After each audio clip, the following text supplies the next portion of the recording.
Right, hello again everyone.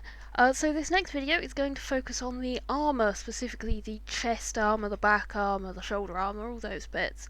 I'm not going to be covering the helmet and gauntlets till another video because I actually got those made for me by someone else and I'm just going to be finishing them in the video. The chest armour and the armour that I will be making has some pretty full-on requirements. Again, I'm going to suggest that people read all of this fully before trying to make their own costume. I'm going to be doing the modern style here. Now, some of the videos have been filmed out of order and it's pretty easy to spot, and I apologise for that, but I'm really disorganised at times. Anyway, enjoy! Now, first things first, it needs to be patterned.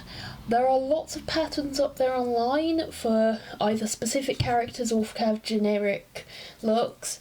However, a lot of them aren't particularly made with, shall we say, curvier people in mind, so I think I'm going to pattern this out myself. Now, I tend to like patterning myself anyway, just because honestly I don't have a printer, and I don't want to have to go down to the library to print patterns out. So, if we go back to my sketch, which I don't know if you can see, but I'll put a picture up of it, I've already sketched out a small version of the armour that I want to do, and I'm pretty much going to use this as the basis for what I'm doing. Now, with some white printer paper, I'm going to start by the neck and work my way down. Now, quite simply, it'll be a case of measuring roughly where I want it to be, fold my paper in half since it needs to be symmetrical, mark that, then measure roughly how big the neck hole needs to be, fold that in half, mark that, then give that kind of shape I want. Excuse me. I don't know if you can see that again.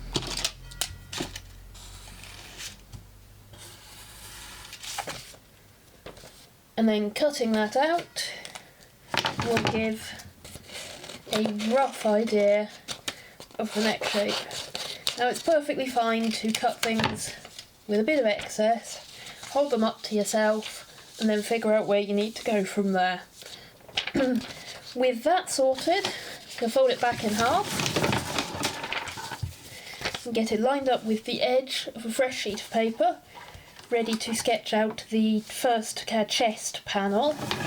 Again, referring to my picture of what I want it to look like. Now, I believe the chest panel should be no wider than the edge of the neck. We'll mark where that is. Oh, excuse me.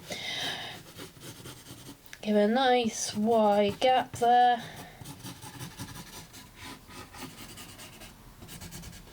And of course there's got to be a gap for the two in the middle and a gap for the diamond.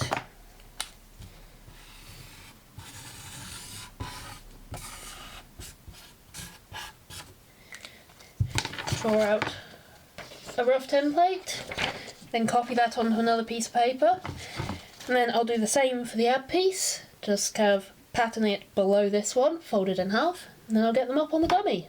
I've got my basic pieces sorted. For the shoulders, I've just used my original shoulder template so that I can see the size of it. Then I put that down and I sketched over it on the other side just to give me a rough idea, then converted that to a fresh piece of paper. For the knees, I've freehanded those just by measuring around my knee roughly how far it needs to go and guesstimating. I've tried to keep some aspects nice, like this line follows into this line despite the cut out. Now, I've actually put a picture of this up on the Mandalorian Mercs forum already, and within about 10 minutes I had 2 people saying, looks like your collar might be a bit wide. We need to see a picture of the vest and the arm templates on you. And yeah, this is absolutely measure twice, cut once. Honestly, I'm so glad that they're there to help and give advice. As it turned out, when I got the pieces on me, they said, no, the neck is fine, it's just that I haven't adjusted the neck here to be my neck size. There is some concern that these plates might be a little wide. I did add kind of a ½ inch or so on each side just as excess.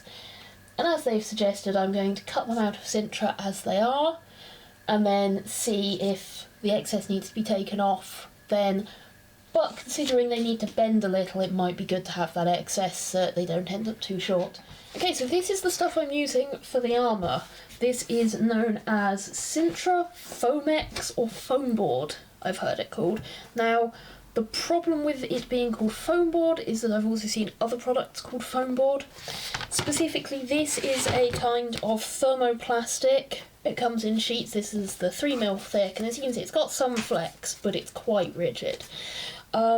It's kind of just a compressed plasticky substance inside. This one has a kind of cover on it, because it's been used as signboards for something once upon a time, but that's not really a problem.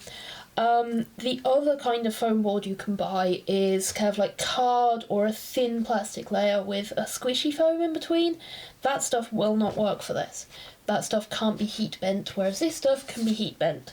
It does stretch in one direction and shrink in another direction, and honestly I'm not the kind of person to be able to remember which way, so I tend to cut things with a little bit of slack and trim them down after heat bending. For heat bending we're going to need a heat gun. It's quite heavy duty stuff. Now once everything's been patterned out onto here, you can just draw on it with a biro or a sharpie or whatever. For cutting it out, it is possible to cut it out with a craft knife. It does take a lot of persistence and you might lose smooth curves depending on how you are with a knife. I tend to use a Dremel cutting wheel. It is a real pain because you'll get little white fragments of plastic everywhere, so I'll probably be doing that outside. But for now, let's get them patterned on. So I've cut out a couple of pieces that I can with knife. It's time to get the tools out. At this point, here is a safety first reminder. This is plastic. There will be plastic dust when you cut it or sand it. Plastic dust is bad for you. Do not let plastic dust get into your lungs. Don't let foam dust get into your lungs, metal dust, plastic dust, pretty much any dust that you're making while crafting. Don't let it get in your lungs. Also, don't let it get in your eyes. All the pieces are cut out. A lot of the corners are a lot sharper than they were on my paper template, but that's fine. They're a bit tricky to cut, so I'm actually going to just sand those off at the end. I'll be doing the sanding and neatening all the edges once it's heat formed and the fit is right as well. Now a quick note on cutting Sintra. Sometimes it bends, sometimes it snaps. Have fun, don't overstress it. It can go horribly wrong.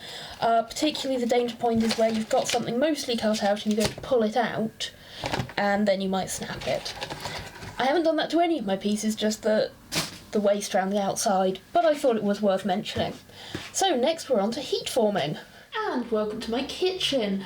We're in the kitchen because my office has a smoke detector right above my desk, and sometimes the heat gun can set that off. Now for heat forming, obviously get each piece, do each piece individually. Get the heat gun. I tend to use the low setting, at least at first. Start in the centre, we're going to do very slow spirals outwards and back in, slower than that. And turn bits over, heat from both sides, make sure it's heated through thoroughly. You want to be able to just bend it easily, not have to force it, because if you force it you might get a crink where you've actually bent it. Now I've got my vest on because a lot of pieces, like the collar plate, I'm going to actually be forming over myself. Obviously that can be very warm if you're not used to it, so you might want to put an extra insulating layer on. Some pieces, like the shoulder bits, I'm going to be forming over a bottle just to get a nice bend, because it's a bit harder to form it over your own shoulder. So I've got all the bits heat formed for the first time, stuck on the vest just with some double-sided tape. I'm going to now put it on myself, send pictures off to the forum and see if anyone can say if they think it's going in the right direction or not. Sintra is, I remember, really easy to form for a single curve, such as the knees, and rather harder to form for a double curve, such as the chest plate. But this is the point where my dummy now does not fit my measurements at all, so I'm going to have to start working on it just on myself. And that's pretty much what I did to cut and form the plates. Now I did for a back plate, I used a legacy style because it's very similar to what I'd already done. Rather than a big single piece back plate, it's actually a segmented one, so each piece was cut out individually and formed individually. It was a bit trickier to get the back plate done because of course trying to form something to your own back is rather difficult. I used the mannequin a lot more for this. Now, the photos I was sending to the forums were this type. It's very useful to them if you can send pictures from the front and from the sides, because it lets them see kind of, this line, which wouldn't be visible just from the front, to see how well it hugs the front. Lets them see, where things are too close, where things are too far, all of that. I think it was decided in the end that my vest needed to be slimmed down a bit to fit me better, and the plates then needed many attempts at reforming. In the end, it took kind of getting each plate and heating up certain spots. So, like, I just heated up this side of the collar plate to smooth it out. It took a long time, and it would have been a lot easier with extra people there to help me, to help form it around me, but it is doable on your own. It just takes a long time and a lot of perseverance. Anyway, I'll be getting on to the other solid parts, the weapon and the painting, of course, in the next videos. So thanks for watching. Bye!